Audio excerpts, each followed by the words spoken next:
Hello dear chess friends and welcome to our new video. Once again I will play against some opponent on the internet. This time opponent is from Kuwait.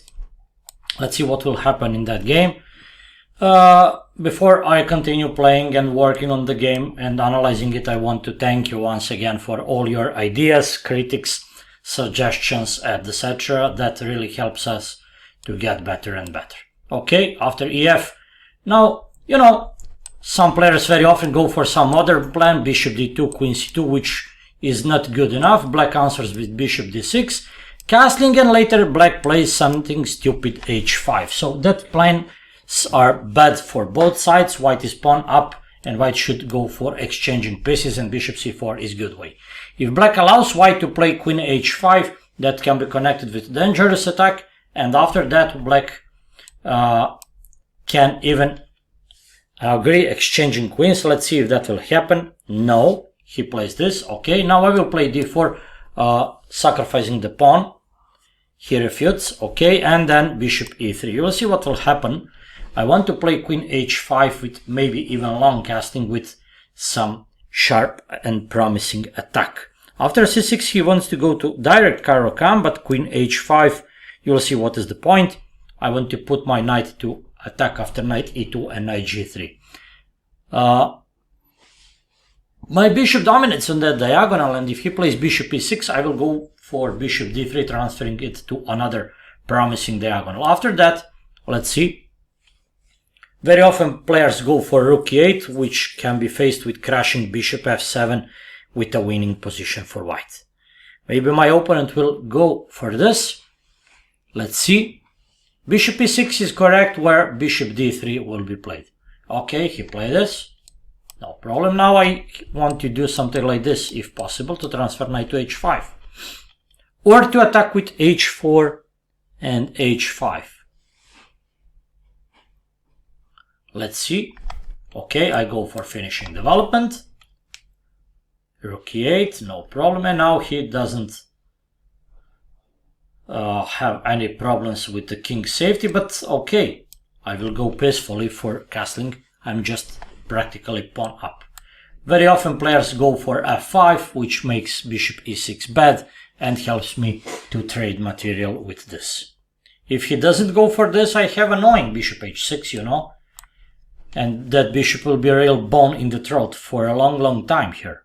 If f5 right now, okay, I will take everything. I don't complain about this, and I'm just practically pawn up. If knight b6, I'm ready to play b3 and c4. If knight goes there, once again I can play c4, but I'm worried a bit about his move b5, crashing me. So let's first go for c3, call move. I ask him if he will play c5, then I will go for bishop b5 and take then. Okay, it's on him to make decision. b6, carefully. Can I go for rook d1? No, let me first play this. Patient. He prepares c5, no problem. I can now even take or wait. I can even wait, yeah. Let me do f3 with king f2 maybe. No, knight d5 with knight e3. Okay, let me think a bit. Think. Maybe b3 is just the most normal move. Or bishop a4.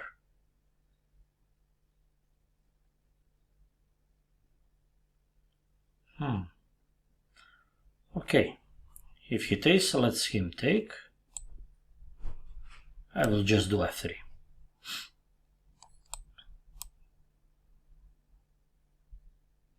Bishop c4. Yeah, I was afraid of that. Shame on me, but okay. Knight f4.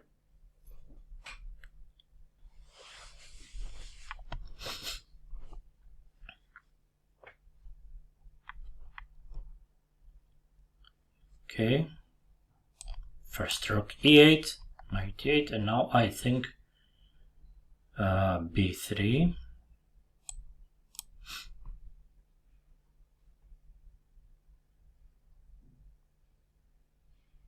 If he plays d3, then I take with my bishop using the pin.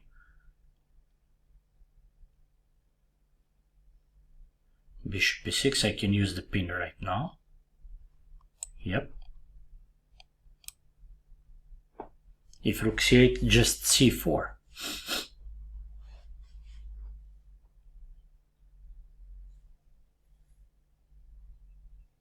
Shame on me, strategically winning game, but I gave him a real chance to survive. Okay. Knight h5, king h6, good move. If king g6, I have g4. Very annoying.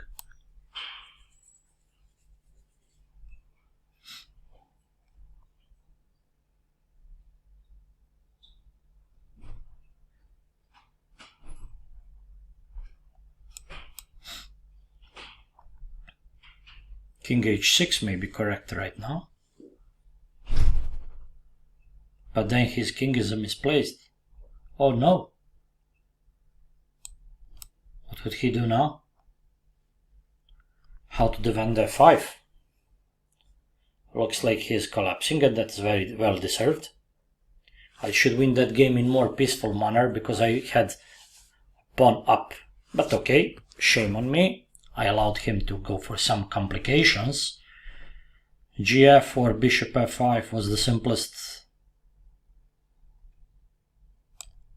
Bishop f5, I think so.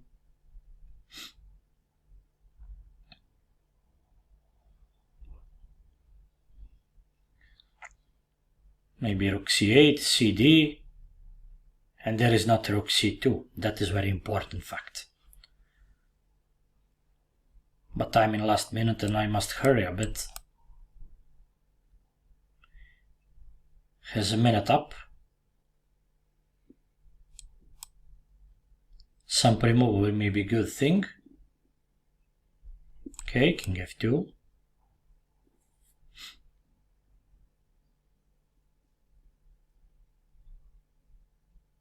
a5, a4 is nothing to worry about. I have bishop e4 or bishop c2 if needed. Okay, bishop e4.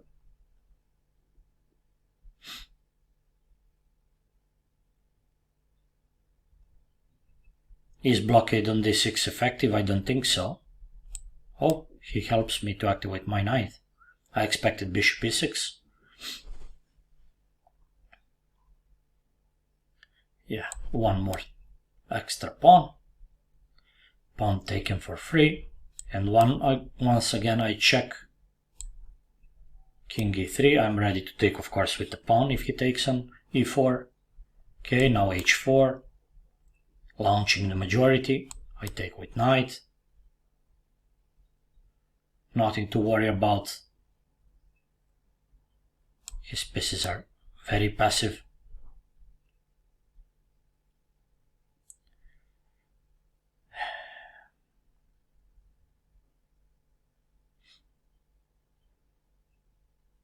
Okay.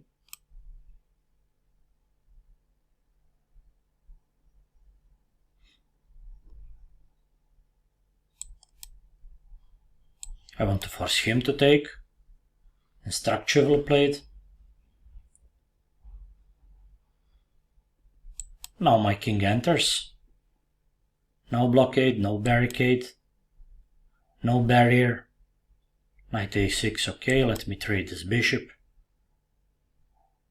Okay, just calm a3, whatever he advances I will just block. Of course, as I said,